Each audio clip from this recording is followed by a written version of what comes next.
My life is good. I write was hood. I might get to it. Not out the woods, so bro, I got to do it. Be a monster. That's why my mantra. Welcome to 3 Count Commentaries. This is your host, MagMongoSlade. And I know you guys know that I like talking about provocative subjects. So somebody on Twitter at Sitic at SITICEYE says, and this is a pretty provocative subject, genuinely don't understand why the WWE is my dream mindset still exists. In other words, why do people still think WWE is the pinnacle of pro wrestling? Clearly, it should not be anymore. You have other options. You have AEW. I mean, you've always had other options, if you want to be honest. Whether it's WCW or some of the territories or Ring of Honor or Impact or whatever. And people modify their goals to fit where, you know, they feel that they can't fit, you know. Oftentimes you'll see, and I hate to bring it back to Joey Janela before I really get into this video, but Joey Janela says, oh, I did everything in AEW that I wanted to do. It's like, you didn't want to be world champion because you didn't do that. You didn't want to be TNT champion because you didn't do that either. You didn't want to be main event of pay-per-view. You didn't really do that either. Like, there's 100 things you didn't do. It's like what he did was he retrofit, you know, oh, I did everything that I wanted to do there. It's like, no, you didn't. You couldn't have. Because if you did, you were thinking small. You were thinking very little. You're thinking, all I need to do is get on the roster. You didn't really achieve anything, man. I mean, why have such low expectations for yourself? And that's why the dream exists. Because everybody thinks that they can get to the top. They have the belief, they have the faith in themselves that they think that they can do it. Very few people are going to main event at WrestleMania. Very few people are going to make the big bucks become The Rock or Stone Cold Steve Austin. You'll never get to that plateau more than likely. You know, being Edge or Batista or somebody like that is probably far more reasonable. But the dream exists because it's something that is attainable. That they have seen other people attain. That they have seen other people crawl and get there. Become big stars. Stars that transcend the business. And even if that, you can't argue that any other company provides that sort of opportunity. They just don't. I don't care what you think about AEW. You will have to live in the bubble so deep. You will have to have your head buried in the sand so deep. You will actually have it in both your nostrils and interclogging parts of your brain. There is no way that WWE and AEW are in any way comparable. They're just not. Because WWE is going to go into WrestleMania and make more money than AEW will make all year. And therefore, a lot of their wrestlers are probably about to make a huge paycheck. Even the ones who aren't doing much. Oh, Sasha Banks, she's in a tag team match. She's probably going to get paid very, very well for that tag team match. And that's really what people want. People want to operate at the highest level. People want to play for the best team. People want to be on the best Olympic team possible, the best Super Bowl team, the World Series champions. They want to be on that team. Even if they're just a water boy, they want to be on that team. Now, we are, most of us have daydreamed about doing things that are completely impossible for us to do. Winning the Super Bowl, being the guy who either threw the game-winning touchdown, caught the game-winning touchdown, you ran for 75 yards on a scramble and won the game. And it's part ego, but it's also part, man, I would love to have just that moment, that magical, and it's likely something that you've seen before.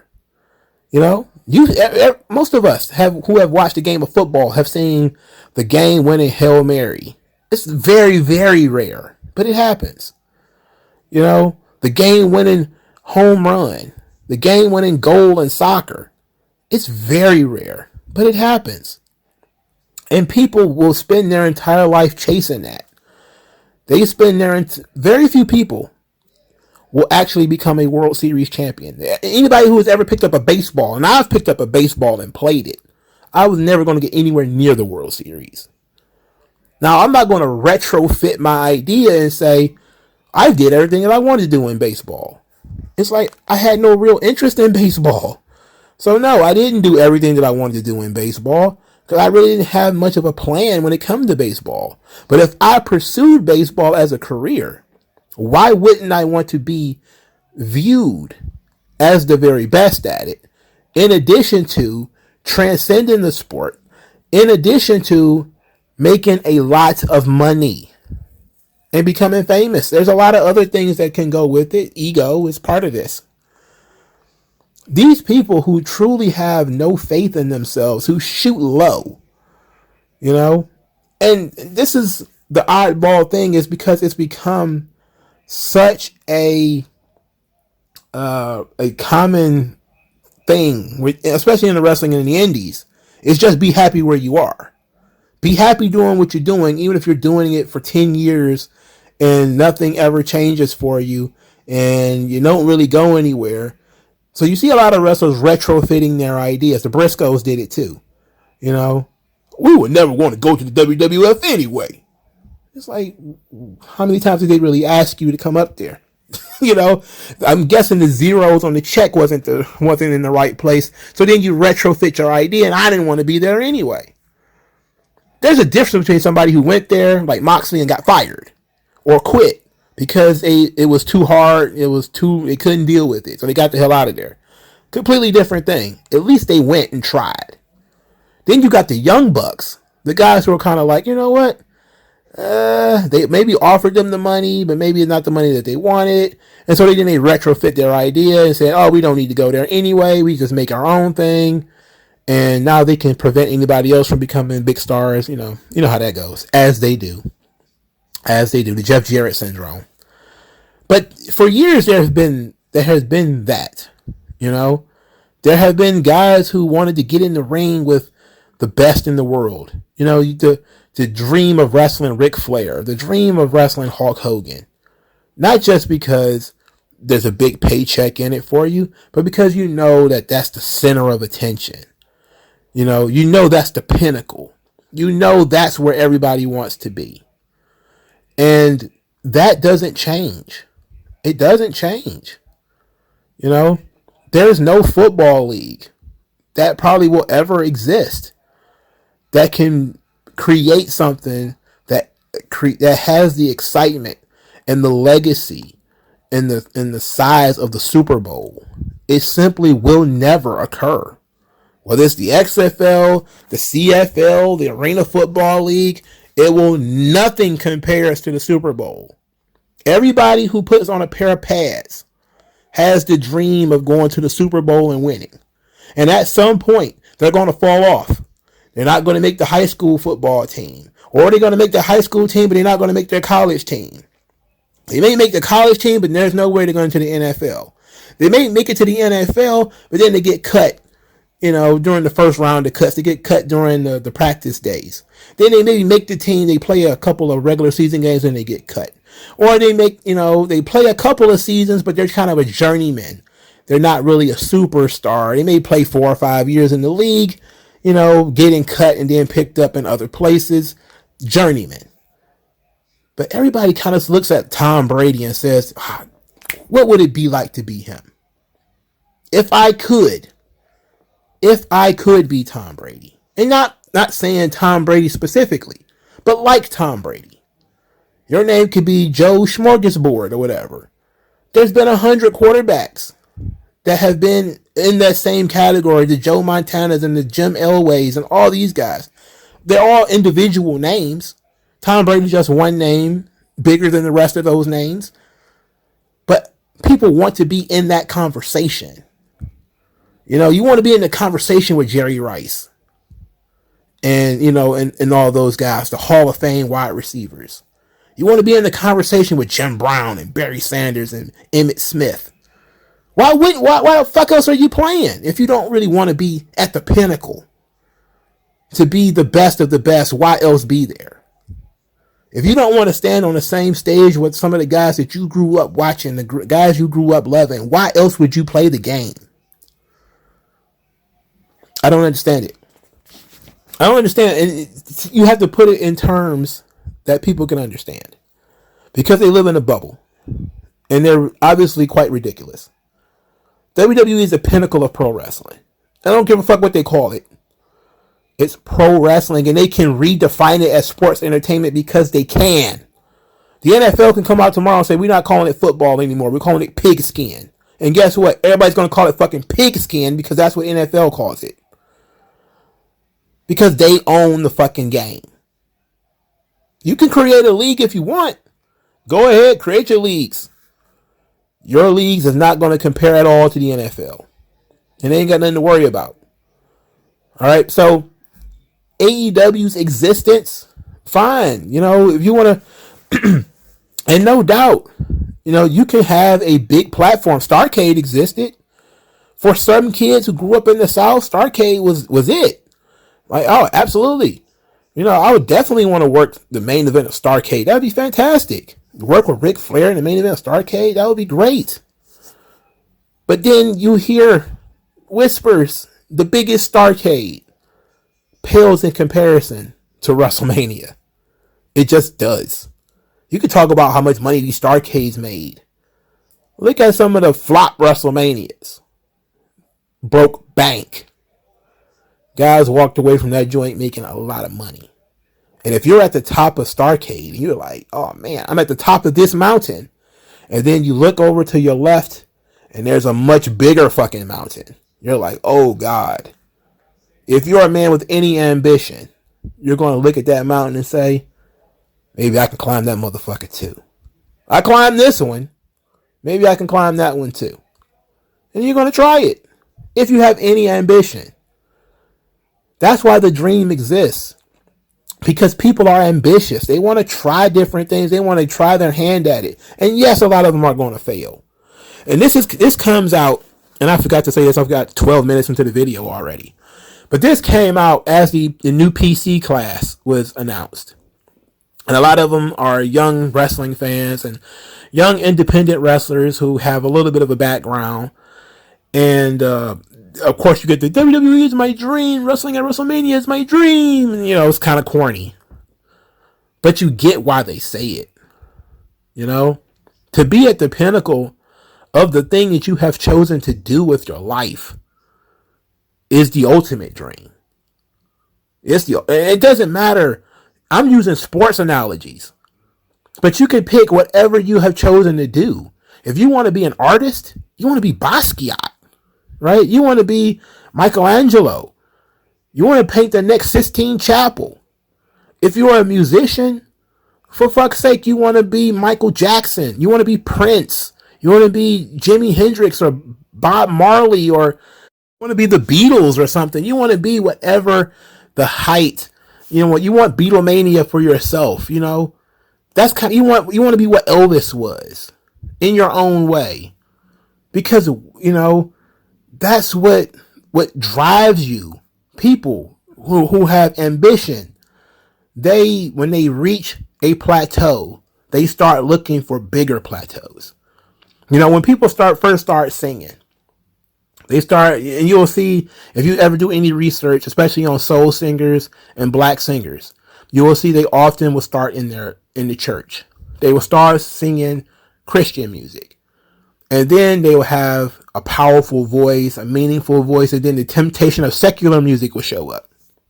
And then you'll see the church community say, no, don't go chasing waterfalls. God gave you this gift. You need to just sing your gospel. And this is Aretha Franklin's story. This is the story of Sam Cooke. There's a lot of singers that do this. And then they take the lure of secular music and they go into secular music and they become big stars. And of course, the lifestyle ends up catching up with them eventually. But it's like you have a gift, you have an ability, and you got pretty far singing in, churches and stuff like that. But if the opportunity to do something more exists, why not pursue it? You only get one fucking life, man. Why waste it main eventing some garbage bullshit show? There's probably folks, man, not going to hold you up. If James Ellsworth getting a WWE contract didn't motivate you to try, then you just don't have any ambition. I'm sorry. I've seen some really bold, fucked up dudes sign WWE contracts. Zach Gowen, Gilbert. There's some guys who WWE signs because they just look weird, and they just put them on TV because they look weird. And WWE fans remember them because WWE will do something with them that makes them memorable. Yes, we could talk about, Kenzo Suzuki or Mordecai or the Duke the Dumpster Drosy or whatever, but you remember them because they gave it a try. Yeah, he got turned into Mantar. He tried.